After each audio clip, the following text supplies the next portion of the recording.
ప్రభుత్వం శాసనసభలో ప్రవేశపెట్టింది అని అన్నారు అధ్యక్ష. ఇది అబద్ధమా నిజమా ఇప్పుడే తేల్చేద్దాం. గత బడ్జెట్లో 2,91,159 కోట్లని గొప్పగా చెప్పుకున్నారు. ఇది వాస్తవిక అంచనాలు అని చెప్పారు. నేను ఆ రోజే చెప్పాను అధ్యక్ష, ఇది అవాస్తవిక అంచనాలు, ఇది రీచ్ కాదు అని చెప్పి నేను ఆ రోజే ఈ సభలో చెప్పాను అధ్యక్ష. ఇవాళ రివైజ్డ్ ఎస్టిమేట్లో ఏం పెట్టారు అధ్యక్ష? 27,000 కోట్లు తక్కువ చేసి చూపారు. ముఖ్యమంత్రి గారు నిన్నో మొన్నో ఎక్కడో మాట్లాడుకుంటూ మా బడ్జెట్ 60-70 వేల కోట్లు లోటు ఉంటుందని చెప్పి ముఖ్యమంత్రి గారు సెలవిచ్చారు అధ్యక్ష. అంటే గతంలో మీరు చెప్పిన అంచనా అవాస్తవము అని ఈరోజు తేలిపోయింది అధ్యక్ష. అధ్యక్ష, ఫస్ట్ ద ప్రామిస్ రిఫార్మ్స్ అంటే ఈ కాంగ్రెస్ది ఒక సూట్ అయ్యేటువంటి ఒక చిన్న కోడ్ చెప్తాను అధ్యక్ష. First they promise reforms, then they reformed their promises. అధ్యక్ష, పైన చెప్పిన కొటేషన్ ఎవరు చెప్పిండ్రో కానీ ఇది కాంగ్రెస్ పార్టీకి బాగా సూట్ అవుతుంది అధ్యక్ష. ఎన్నికల ముందు మార్పు పేరిట వాగ్దానాలు ఇచ్చారు, ఎన్నికలయ్యాక ఆ వాగ్దానాలను ఏమార్చారు. సింపుల్గా స్ట్రైట్గా చెప్పాలంటే అధ్యక్ష, ఎన్నికల ముందు ఏమన్నారు? ఎల్ఆర్ఎస్ వద్దు, నో ఎల్ఆర్ఎస్ నో బీఆర్ఎస్ అన్నారు. ఎల్ఆర్ఎస్ ఉచితంగా చేస్తామన్నారు. కానీ ఇప్పుడు ఏమంటున్నారంటే ముక్కుబిండి ఎల్ఆర్ఎస్ వసూలు చేస్తాం, ఎల్ఆర్ఎస్ కట్టాల్సిందే అని ఇలా పేద ప్రజల రక్త మాంసాలు పీల్చి ఇలా ఎల్ఆర్ఎస్ ను వసూలు చేస్తా ఉన్నారు. రెండవది అధ్యక్ష, ఆనాడు బట్టి గారు, సీతక్క గారు, ఉత్తమ్ కుమార్ రెడ్డి గారు ఫార్మాసిటీకి మేము భూములు సేకరిస్తా ఉంటే ఆ రోజు అక్కడ పాదయాత్ర చేసి పచ్చటి భూములు ఎలా తీసుకుంటారు, మా ప్రభుత్వం అధికారంలోకి వస్తే ఫార్మాసిటీ భూములు తిరిగి వాపస్ ఇస్తాము అన్నారు. ఈ రోజు ఏమంటున్నారు అధ్యక్ష? ఇంకా 14,000 లాక్కుంటాం, ఈ 16,000 ఇచ్చుడు లేదు కానీ ఇంకా 14,000 లాక్కుంటామని చెప్పి బలవంతంగా ఇలా రైతుల నుంచి భూములు సేకరించి ఆ ఫార్మాసిటీ పేరును అందంగా ఫ్యూచర్ సిటీ అని చెప్పి పెట్టి ఇవాళ తిరిగి భూములు లాక్కుంటున్నారు అధ్యక్ష. ఆనాడు ప్రభుత్వ భూములు అమ్మితే, నిరర్ధకమైన ఆస్తులు అమ్మితే ప్రభుత్వ భూములు ఎట్లా అమ్ముతారు, ఇది పెద్దలిచ్చిన ఆస్తి, రేపు బొందబెట్టడానికి జాగుండదని గంభీరమైన ఉపన్యాసాలు చేశారు. ఇవాళ ఏమంటున్నారు? బరాబర్ భూములు అమ్ముతామంటున్నారు. ఇవాళ 30,000 కోట్ల రూపాయల భూములు అమ్మకానికి పెట్టినారు అధ్యక్ష. అంటే అప్పుడేమో they promised reforms, now they reform there promises. ఈ రకంగా ఉంది అధ్యక్ష. ఇకపోతే అధ్యక్ష, గత సంవత్సరం బడ్జెట్లో చెప్పిన కొన్ని విషయాలు పరిశీలిద్దాం. పేజ్ నంబర్ 15 అధ్యక్ష. పోయినసారి బట్టి గారు చెప్పినటువంటి బడ్జెట్లో పేజ్ 15 బట్టి గారు చూసుకోండి. పేజ్ 15లో ఏమన్నారంటే అధ్యక్ష, రైతుకు నిజమైన మేలు జరగాలనే ఉద్దేశంతో మా ప్రభుత్వం ఒక్కసారి 31,000 కోట్ల రుణమాఫీ చేయాలని సంకల్పించింది. ఇప్పటికే ఇచ్చిన మాట ప్రకారంగా 2 లక్షల రుణమాఫీకి అవసరమైన 31,000 కోట్ల రూపాయలను సమీకరించుకున్నాం. అంటే డబ్బులు రెడీ పెట్టుకున్నాం. ఈసారి బడ్జెట్లో ఏం చెప్పిన అధ్యక్ష? 20,000 కోట్లు మాత్రమే చేశారు అని చెప్తున్నారు అధ్యక్ష. పోనీ మిగతాది ఎప్పట్లోగా చేస్తారో చెప్పడం లేదు అధ్యక్ష. ఇంకా ఆ ఉపన్యాసంలో బట్టి గారు ఎంత దూరం పోయి మమ్మల్ని విమర్శించిందంటే అధ్యక్ష, సిగ్గుచేట అధ్యక్ష. చేతగానమ్మకు మాటలు ఎక్కువ అన్నట్లు రుణమాఫీలో పూర్తిగా విఫలమైన గత ప్రభుత్వ నాయకులు మా చిత్తశుద్ధిని శంకిస్తూ ప్రజలను తప్పుదోవ పట్టించేందుకు శతవిధాలా ప్రయత్నం చేస్తున్నాం. ఇవాళ ఎవరు చేతగానోళ్ళు అధ్యక్ష? ఇవాళ చేతగానోళ్ళు ఎవరు, మాట తప్పినోళ్ళు ఎవరు, చిత్తశుద్ధి లేని వాళ్ళు ఎవరో ఈ శాసనసభ సాక్షిగా ఈ రాష్ట్ర ప్రజలందరికీ అర్థమైంది కదా అధ్యక్ష. ఏమైంది? 31,000 కోట్లు నిధులు సమీకరించుకున్నామని మీ ప్రసంగంలో చాలా గట్టిగా చెప్పారు కదా. ఏమైంది బట్టి గారు అని చెప్పి నేను అడుగుతా ఉన్నా. అదేవిధంగా పేజ్ నంబర్ 17 అధ్యక్ష, రైతు భరోసా పేరిట ఎకరానికి 15,000 చెల్లించాలి మా ప్రభుత్వ సంకల్పం అన్నారు. ఏమైంది మీ సంకల్పం? ఎక్కడ పోయింది మీ రైతు భరోసా? పథకం పేరు మార్చారు తప్ప 15,000 ఇవ్వలేదు. పోయిన బడ్జెట్ స్పీచ్ లో 15,000 ఇస్తామని చెప్పి స్పష్టంగా మీ ఉపన్యాసంలో చెప్పారు. వానకాలం ఎగబెట్టిండ్రు, యాసంగికి 12,000 అన్నారు. ఆ 12,000 కూడా సగం మందికి కూడా ఇవ్వని పరిస్థితి ఉన్నది అధ్యక్ష.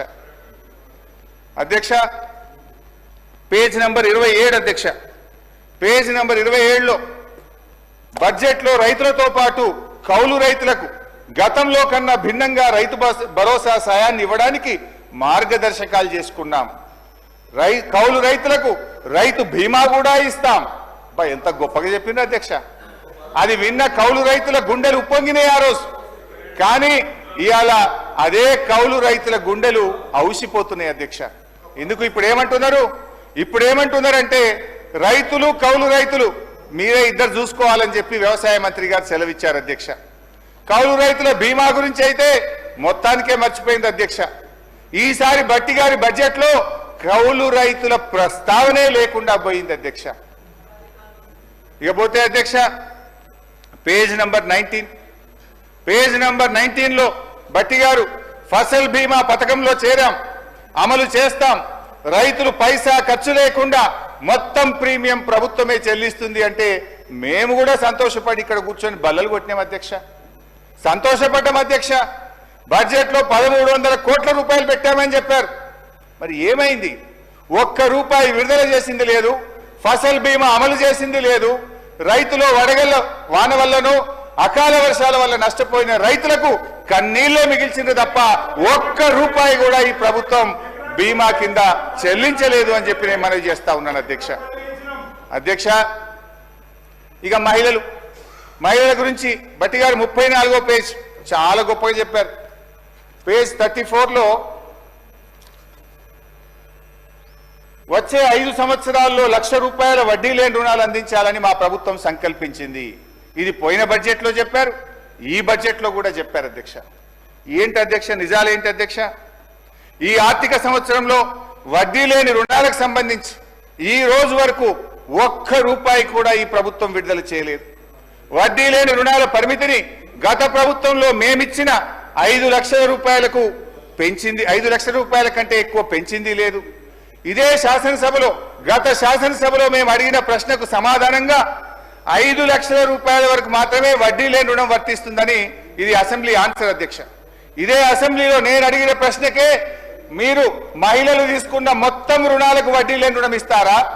ఏ రకమైన పద్ధతుల్లో మీరు మహిళలకు వడ్డీ లేని రుణం అందిస్తారు అంటే ఆనాటి బీఆర్ఎస్ ప్రభుత్వం ఇచ్చిన జీవో 15కు అనుగుణంగా జీవో 27 12/3/2015లో బీఆర్ఎస్ ప్రభుత్వం ఇచ్చిన జీవో ప్రకారమే 5 లక్షల రూపాయల వరకు మాత్రమే వడ్డీ లేని రుణం వర్తిస్తుందో అని ఇదే అసెంబ్లీలో చెప్పారు.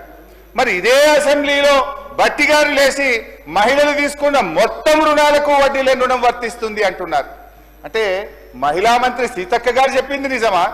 ఆర్థిక మంత్రి భట్టి గారు చెప్పింది నిజమా? ఎంతకాలం మహిళలు ఈ రకంగా మోసం చేస్తారు? నేను భట్టి గారిని సూటిగా అడుగుతా ఉన్నాను అధ్యక్ష. మహిళా సంఘాలు తీసుకున్న మొత్తం రుణానికి వడ్డీ లేని రుణం వర్తించినట్టయితే ఆ ఉత్తర్వులు సభ ముందు పెట్టండి, ఆ ఉత్తర్వులు మాకు అందించండి. లేదంటే ఈ సభను తప్పుదో పట్టించినందుకు, మహిళా లోకాన్ని మోసం చేసినందుకు బేషరతుగా క్షమాపణ చెప్పాలని చెప్పి నేను డిమాండ్ చేస్తా ఉన్నాను అధ్యక్ష. తన బడ్జెట్ ప్రసంగంలో పోయినసారి ఈసారి పేజ్ నంబర్ 35లో స్కూల్ యూనిఫామ్లు కుట్టినటువంటి మహిళా సంఘాలకు కుట్టు ఛార్జీల కింద 50 నుంచి 75 రూపాయలకు పెంచాం, 75 రూపాయలు మహిళా సంఘాలకు అందించామని చెప్పి బడ్జెట్ ప్రసంగంలో పోయినసారి చెప్పారు, ఈసారి కూడా చెప్పారు అధ్యక్ష. నేను భట్టి గారిని అడుగుతా ఉన్నా, ఈ రాష్ట్రంలో ఏ ఒక్క గ్రామంలోనైనా ఏ ఒక్క మహిళా సంఘానికైనా 75 రూపాయల కుట్టుకూలి అందించుంటే ఆ మహిళా సంఘం పేరు చెప్పండి, ఆ గ్రామం పేరు చెప్పండి, లేదా క్షమాపణ చెప్పండి అని చెప్పి నేను కోరుతా ఉన్నాను అధ్యక్ష. ఇకపోతే ఇందిరమ్మ ఇండ్లు బడ్జెట్ బుక్ లో పోయినసారి పేజ్ నంబర్ 27లో ప్రతి నియోజకవర్గానికి 3,500 ఇండ్ల చొప్పున 4,50,000 ఇండ్లు కడతామని దానికి బడ్జెట్ లో నిధులు పెట్టామని చెప్పారు అధ్యక్ష.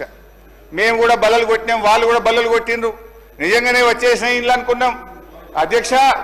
కాంగ్రెస్ పాలనలో, కాంగ్రెస్ యొక్క 16 నెలల పాలనలో 4.5 లక్షల ఇండ్లు కాదు కదా, 4 ఇండ్లు కూడా కట్టలేదు అధ్యక్ష. నేను భట్టి గారిని అడుగుతున్నా, పోనీ మీ మధ్య ఎక్కడైనా ఒక్క ఇల్లు కట్టారా? చెప్పండి, ఎడగట్టారో పోదాం చూద్దాం. ఒక్క ఇల్లున్నా కట్టారా ఏడాది కాలంలో అని చెప్పి నేను అడుగుతా ఉన్నాను అధ్యక్ష.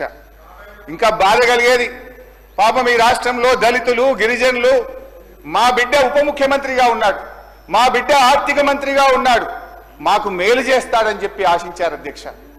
పోయినసారి 24-25 బడ్జెట్ ప్రసంగంలో ఎస్సీ ఎస్టీలకు 1 లక్ష రూపాయలు అదనంగా ఇచ్చి పేదలు ఇండ్లు కట్టుకుంటే 6 లక్షల రూపాయలు ఇస్తాం, అందరికీ 5 లక్షలు ఇస్తాం, దళిత గిరిజనులకు 6 లక్షలు ఇస్తామని భట్టి గారు తన ప్రసంగంలో చెప్పారు.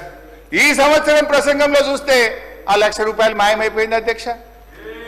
ఆ 1 లక్ష రూపాయలు మాయమైపోయింది అధ్యక్ష. అంటే దళిత గిరిజనులను ఈ ప్రభుత్వం మోసం చేసింది, దగా చేసింది అని చెప్పి నేను ఈరోజు చెప్తా ఉన్నాను అధ్యక్ష. నేను I appeal honourable deputy CM గారు, మీరు ఒక దళిత బిడ్డగా మీరంటే మాకు ఎంతో గౌరవం. ఈ రాష్ట్రంలోని దళిత గిరిజనులకు కాంగ్రెస్ పార్టీ మేనిఫెస్టోలో చెప్పిన విధంగా, పోయినసారి బడ్జెట్ ప్రసంగంలో మీరు ఇచ్చిన హామీ విధంగా 1 లక్ష రూపాయలు పెంచి ఈ రాష్ట్రంలో ఎస్సీ ఎస్టీలు ఇండ్ల నిర్మాణానికి 6 లక్షల రూపాయలు ఇవ్వాలని సవినయంగా మీ ద్వారా వారికి విజ్ఞప్తి చేస్తున్నాను అధ్యక్ష. ఐ థింక్ మీరు కూడా నా మాటతో అంగీకరిస్తారని భావిస్తున్నాను స్పీకర్ గారు. అధ్యక్ష, నిరుద్యోగులకు ఇచ్చిన వాగ్దానం ఇది పేజ్ నెంబర్ 6. పేజ్ నెంబర్ 6లో నిరుద్యోగులకు ఏం మాట ఇచ్చారో, ఏం అమలు చేశారో ఒక్కసారి చూద్దాం అధ్యక్ష. నిరుద్యోగులకు సంబంధించి ఏం చెప్పారు అధ్యక్ష? జాబ్ క్యాలెండర్ ఇస్తాం. ఏమైంది అధ్యక్ష? ఈ జాబ్ క్యాలెండర్ను కూడా భట్టి గారే మొన్న అసెంబ్లీలో పెట్టారు పోయినసారి. జాబ్ క్యాలెండర్ కాస్త జాబ్లెస్ క్యాలెండర్ అయింది. ఏమైంది జాబ్ క్యాలెండర్? నిరుద్యోగ యువకులు అడిగితే ఇవాళ అశోక్ నగర్ లో వాళ్ళ వీపులు పగలగొడుతున్నటువంటి పరిస్థితి అధ్యక్ష. ఇగో ఇది అధ్యక్ష, నేను ఎక్కడ కూడా తప్పు మాట్లాడాను, ఆధారం లేకుండా మాట్లాడాను. ఇది భట్టి గారు అసెంబ్లీలో ప్రవేశపెట్టిన జాబ్ క్యాలెండర్. ఆ రోజు దీని మీద చర్చించాలని నేను ఇక్కడి నుంచి లేచి ఎంత మొత్తుకున్నా భట్టి గారు కుర్చీలో నుంచి లేచి లోపలికి వెళ్ళిపోయినరు. ఈ జాబ్ క్యాలెండర్ మీద ఆ రోజు చర్చ జరగలేదు. ఈ జాబ్ క్యాలెండర్ లో ఏముంది అధ్యక్ష? ఒక్కటన్నా అమలైందా? జాబ్ క్యాలెండర్ జాబ్లెస్ క్యాలెండర్ అయింది అధ్యక్ష. ఈ జాబ్ క్యాలెండర్ లో అక్టోబర్ 2024 గ్రూప్ 1 నోటిఫికేషన్ ఇస్తామని చెప్పారు. అక్టోబర్ 24 ట్రాన్స్కో జెన్కోలో నోటిఫికేషన్ ఇస్తామని చెప్పారు. అదేవిధంగా గెజిటెడ్ ఆల్ ఇంజనీరింగ్ డిపార్ట్మెంట్స్ లో ఏడబ్ల్యూల నియామకానికి అక్టోబర్ 2024లో నోటిఫికేషన్ ఇస్తామన్నారు. జనవరిలో degree and above level professional services యొక్క గెజిటెడ్ పోస్ట్ నోటిఫికేషన్ ఇస్తామన్నారు. ఫిబ్రవరి 25లో సెకండ్ డిఎస్సి ఇస్తామన్నారు. ఫిబ్రవరి 25లో ఫారెస్ట్ బీట్ ఆఫీసర్ నోటిఫికేషన్ ఇస్తామన్నారు. ఇంకా చాలా ఉన్నాయి. ఒక్క నోటిఫికేషన్ అని ఇచ్చిందా అధ్యక్ష? ఒక్క నోటిఫికేషన్ అని ఇచ్చారా అని నేను అడుగుతా ఉన్నాను అధ్యక్ష. అదేవిధంగా బడ్జెట్ బుక్ లో RRR అధ్యక్ష, RRR విషయంలో పోయినసారి బడ్జెట్ లో భట్టి గారు చెప్పారు. ఏం చెప్పారు అధ్యక్ష? మేము చాలా అద్భుతంగా RRR సాధించాం. వాస్తవానికి 2022లోనే మా ప్రభుత్వమే RRR ఉత్తర భాగానికి అనుమతులు తెచ్చింది. సరే, మీరు చెప్పారు, సంతోషం. ఏం చెప్పినారు బడ్జెట్ లో? దీని నిర్మాణానికి తగిన భూమి సేకరించడానికి ప్రయత్నం జరుగుతా ఉంది. దీనికోసం బడ్జెట్ లో 1525 కోట్ల రూపాయలు పెట్టానని భట్టి గారు చెప్పారు. నేను అడుగుతా ఉన్న, ఏడాది అయిపోయింది, మళ్ళీ బడ్జెట్ పెట్టారు. 1 రూపాయన్న చెల్లించారా? 1 ఎకరమన్న భూసేకరణ చేశారా? 1 కిలోమీటర్ అయినా రోడ్డు వేశారా? అంతా అబద్ధం అధ్యక్ష.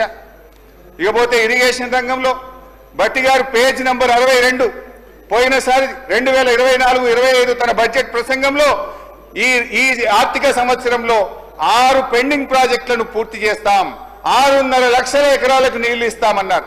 నేను అడుగుతా ఉన్న భట్టి గారిని, ఏ 6 ప్రాజెక్టులు పూర్తి చేశారో 6 ప్రాజెక్టుల పేరు చెప్పండి, ఎన్ని ఎకరాల ఆయకట్టు ఇచ్చారో వివరాలు చెప్పండి అని చెప్పి నేను మీ ద్వారా భట్టి గారిని కోరుతా ఉన్నా అధ్యక్ష. అంకెల గారడి తప్ప అమలు ఉండదా అని చెప్పి నేను మిమ్మల్ని అడుగుతా ఉన్నా అధ్యక్ష. ఇంత దారుణంగా ఉంటుందా? మీ ప్రసంగాలు, మీ బడ్జెట్ లెక్కలు చూస్తున్న ప్రజలు ఏమనుకుంటారో అనే కనీస ఆలోచన, విజ్ఞత కూడా ఉండదా అని చెప్పి నేను అడుగుతా ఉన్నాను అధ్యక్ష. బడ్జెట్ అంటే అధ్యక్ష లెక్కలు కాదు, బడ్జెట్ అంటే అంకెలు కాదు, బడ్జెట్ అంటే ఒక భరోసా, బడ్జెట్ అంటే రాష్ట్ర భవిష్యత్తు, బడ్జెట్ అంటే బ్రతుకుదెరువు, బడ్జెట్ అంటే బాధలు తీర్చాలి. కానీ వీళ్ళ బడ్జెట్ అధ్యక్ష చెప్పిన దాంట్లో ఒక్కటి కూడా అమలు చేయకుండా అంకెల గారడితో ప్రజల్ని మాయ చేసేటువంటి ప్రయత్నం చేశారు అధ్యక్ష. అధ్యక్ష, అంకెలు చూస్తే ఆర్భాటం, పనులు చూస్తే డొల్లతనం. ఇది గత బడ్జెట్ కథ, ఇది గత బడ్జెట్ కథ. ఇక వర్ధమానానికి ఈ సంవత్సరం బడ్జెట్లోకి వద్దాం అధ్యక్ష. ఇక ఈ సంవత్సరం బడ్జెట్లోకి వద్దాం అధ్యక్ష. ఈ బడ్జెట్లో భట్టి గారు పేరా నంబర్ 62, భట్టి గారు పేరా నంబర్ 62లో ఒక మాట చెప్పారు అధ్యక్ష. నది దాటేదాకా ఓడమల్లయ్య, దాటిన తర్వాత బోడమల్లయ్య అని పారా 62లో బట్టి గారు చెప్పారు అధ్యక్ష. ఇది కాంగ్రెస్ పార్టీకి బాగా సూట్ అవుతుంది. నిజమే చెప్పారు అధ్యక్ష, నిజమే చెప్పారు అధ్యక్ష. ఓడ దాటేదాకా ఓడమల్లప్ప, ఓడ దాటినాక బోడమల్లప్ప. ఎందుకంటే అధ్యక్ష, ఎన్నికల ముందు వాగ్దానాల జాతర చేశారు, ఎన్నికలు కాగానే వాటిని పాతర వేశారు. ఇవాళ మహాలక్ష్మి 2500 మోసం, 4000 రూపాయల పెన్షన్, రైతు భరోసా, రుణమాఫీ, తులం బంగారం, నిరుద్యోగ భృతి, ఏడాదిలో 2 లక్షల ఉద్యోగాలు, ఉద్యోగులకు పిఆర్సీ 4 డిఏలు, ఆటో డ్రైవర్లకు 12,000, అన్ని పంటలకు బోనస్, ప్రభుత్వంలో ఆర్టీసీ విలీనం, 5 లక్షల విద్యార్థి భరోసా కార్డు. బట్టి గారు ఇప్పుడు చెప్పండి, బోడమల్లయ్య ముచ్చట ఎవరికి వర్తిస్తుందో ఒకసారి చెప్పాలని చెప్పి నేను బట్టి గారిని కోరుతా ఉన్నా అధ్యక్ష. అధ్యక్ష, ప్రస్తుత బడ్జెట్ పై కూర్చోండి బైసా ప్లీజ్. నేను మాట్లాడినాక ఉప ముఖ్యమంత్రి గారు మాట్లాడతారు. ఎన్నికల ముందు ఒక ప్రముఖ టీవీ ఛానల్ ఇంటర్వ్యూలో బట్టి గారు ఒక జర్నలిస్ట్, రాష్ట్ర ఆదాయానికి మీరు చేస్తున్న వాగ్దానాలకు మధ్య తీవ్ర అంతరం ఉంది, ఎలా అమలు చేస్తారని అడిగారు అధ్యక్ష. బట్టి గారు జవాబిస్తూ, మా కాంగ్రెస్ పార్టీకి 100 సంవత్సరాల అనుభవం ఉంది, ఆదాయం ఎలా పెంచుకోవాలో మాకు బాగా తెలుసు, మా వ్యూహాలు మాకున్నాయి, ఆదాయాన్ని పెంచుతాం, హామీలన్నీ నెరవేరుస్తామని చాలా కాన్ఫిడెంట్ గా ఆ రోజు ఎన్నికల ముందు బట్టి గారు చెప్పారు. ఎన్నికల ముందు చెప్పారు, ప్రజల్ని నమ్మించే ప్రయత్నం చేశారు అధ్యక్ష. అయితే ఈ 15 నెలల ఆచరణలో ఏం జరిగిందో, ఏం ఒరిగిందో మనతో పాటు రాష్ట్ర ప్రజలందరికీ తెలుసు. వాస్తవిక బడ్జెట్ అంటూ డాంబికంగా ప్రవేశపెట్టిన గత బడ్జెట్ ఏమైందో చూశాం. ఇప్పుడు మళ్ళీ 3,04,965 కోట్ల రూపాయల బడ్జెట్ అని మరో గాలిమేడ కట్టారు అధ్యక్ష. ఇది మోస్ట్ డిజాస్ట్రస్ రూలింగ్, ఇది most disappointment budget. Congress disastrous పరిపాలన వల్ల రాష్ట్ర ఆదాయం మీద నెగటివ్ ఎఫెక్ట్ చూపిస్తుంది, రాష్ట్ర ఆదాయం అంతకంతకు క్షీణిస్తా ఉంది. మరి అనుభవం గల్ల బట్టి గారు ఇప్పుడు ఏం చేయాలి చెప్పాలి ఈరోజు. ఎందుకంటే అయితే తమ యొక్క పరిపాలన వైఫల్యాలను సరి చేసుకోవాలి, లేదంటే రేవంత్ రెడ్డి గారి ఫార్ములా ప్రకారం ప్రభుత్వ భూములు అమ్మాలి. ఏనుముల వారి పాలనలో మరి ఎన్ని భూములు కథం పట్టిస్తారో తెలియదు అధ్యక్ష. ఎందుకంటే అధ్యక్ష, గచ్చిబౌలిలో 400 ఎకరాలను వేలం చేయడం ద్వారా 30,000 కోట్లు రాబట్టాలని నిర్ణయించారు. ఇప్పటికే టీజీఏసీ భూములు తాకట్టు పెట్టి 10,000 కోట్ల రూపాయలు అప్పు తెచ్చారు. ఇప్పుడేమో హెచ్ఎండిఏ ఆస్తులు తాకట్టు పెట్టి మరో 20,000 కోట్ల అప్పు తెస్తామని మొన్ననే అసెంబ్లీలో సమాధానం చెప్పారు. హెచ్ఎండబ్ల్యూఎస్ఎస్, జిహెచ్ఎంసీ ఆస్తులు తాకట్టు పెట్టి మరో 20,000 కోట్లు అప్పు తెచ్చే ప్రయత్నం చేస్తున్నారు. హౌసింగ్ బోర్డు భూములు అమ్మకం ఇప్పటికే షురువైపోయింది. నాడేమో ప్రభుత్వ భూములు పెద్దలు ఇచ్చిన ఆస్తని, జాతి సంపదని, చచ్చిపోతే బొంద పెట్టడానికి జాగుండదని రేవంత్ రెడ్డి గారు చాలా గొప్పగా సుభాషితాలు చెప్పారు. ఇవాళనేమో అధికారంలో రాగానే బరాబర్ భూములు అమ్ముతామంటున్నారు, అమ్మకానికి నోటిఫికేషన్లు ఇవ్వడం షురువైపోయింది. అధ్యక్ష, అమ్మొద్దని ఆక్షేపించిన నోటితోనే ఇవాళ భూములను అర్రాస్ పాట పాడుతా ఉన్నారు అధ్యక్ష. దీన్ని వాటన్ తీరు మాట్లాడే దిగజారుడు రాజకీయం అంటారు అధ్యక్ష. మొత్తంగా 50,000 కోట్ల రూపాయల ఆస్తులు తాకట్టు పెట్టి లేదా ఆస్తులు అమ్మడం ద్వారా భూములను ఆస్తులను 50,000 కోట్లను సమీకరించే ప్రయత్నం చేస్తున్నారు. అంటే ఏంది అధ్యక్ష, అందిన కాడికి అప్పులు చేసుడు, విచ్చలవిడిగా భూములమ్ముడు, ఇదేనా మీ మార్కు పాలన అని అడుగుతా ఉన్నా. తన పరిపాలన నెగటివ్ ఎఫెక్ట్ వల్ల రాష్ట్ర ఆర్థిక వృద్ధి రేటు తగ్గిపోతుంది.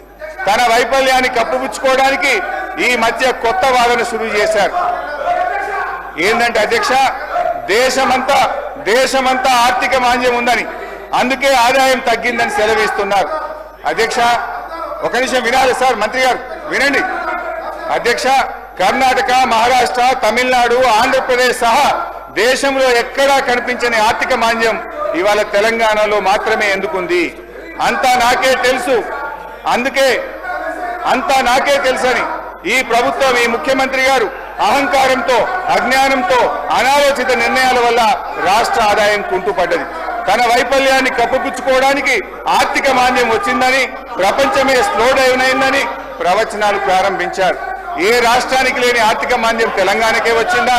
మీ నెగటివ్ పాలసీల వల్ల, మీ రివెంజ్ పాలిటిక్స్ వల్ల ఈ రోజు రాష్ట్ర ఆదాయం తగ్గుతా ఉన్నది. రేవంత్ గారు పాదం స్పీకర్ సార్, మీ ధన్యవాదాలు సార్. మా హరీష్ రావు గారు కూడా రిక్వెస్ట్ చేస్తున్నారు. ఒకటే సార్, ఎక్కువ ఇంటర్వ్యూ అని. అరే నీకు చెప్పకముందే భయపడితే ఎట్లా? సార్ హరీష్ రావు గారు అమ్మకాల గురించి ఇతర విషయాలు చెప్తున్నారు. నేను ఒకటే మీరు పర్మిషన్ కొని సార్ ఎట్లా ఈ రాష్ట్రాన్ని సార్ ఒక దేశ చరిత్రలో ఎక్కడ లేని విధంగా ఎన్నికల ముందు ఒక 2 మాసాల ముందు ఔటర్ రింగ్ రోడ్ అనే రోడ్డుని ఫ్యూచర్ హైదరాబాద్ డెవలప్ చేయడానికి గతంలో హైటెక్ సిటీ కట్టి ఆ తర్వాత ఇంకా కూడా ఎక్స్పెన్షన్ చేయాలంటే ఔటర్ రింగ్ రోడ్ కాంగ్రెస్ ప్రభుత్వం రాజశేఖర రెడ్డి గారు ముఖ్యమంత్రిగా ఉన్నప్పుడు ఔటర్ రింగ్ రోడ్ వేసి అక్కడే జిఎంఆర్ ఎయిర్పోర్ట్ కట్టి అక్కడనే ఫైనాన్షియల్ డిస్ట్రిక్ట్ కోకాపేట్ ఎస్సీజెడ్తో పాటు ఇవాళ హైదరాబాద్ ఈ స్టేజ్లో బెంగళూరు తర్వాత ఉన్నదంటే Congress party PV Narasimha Rao expressway కలుపుకుంటూ మెట్రో వరల్డ్ క్లాస్ మెట్రో తీసుకొచ్చి హైదరాబాద్ డెవలప్ చేస్తే సార్ 2 మాసాల ముందు ఎన్నికల 2 విషయాలు చెప్తా సార్ మీకు.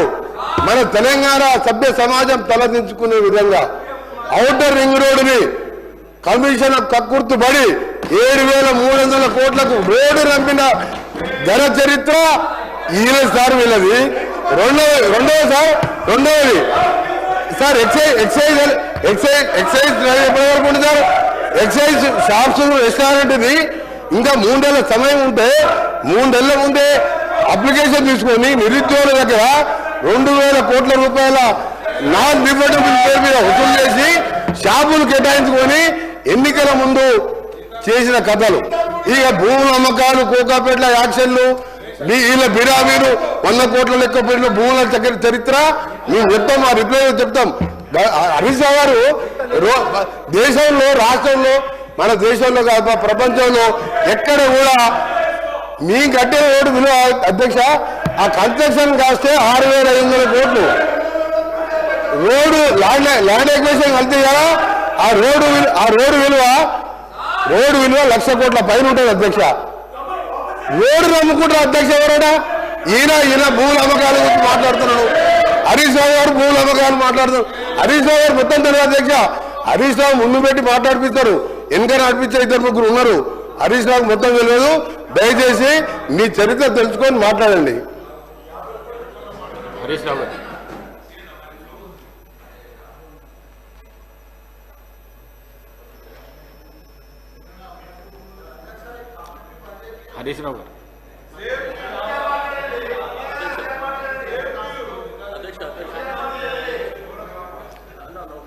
టేకింగ్ ద నోట్స్ వాస్తవాలకు దగ్గరగా మాట్లాడండి అధ్యక్ష. మా సభ్యులు కూడా ఉన్నారు.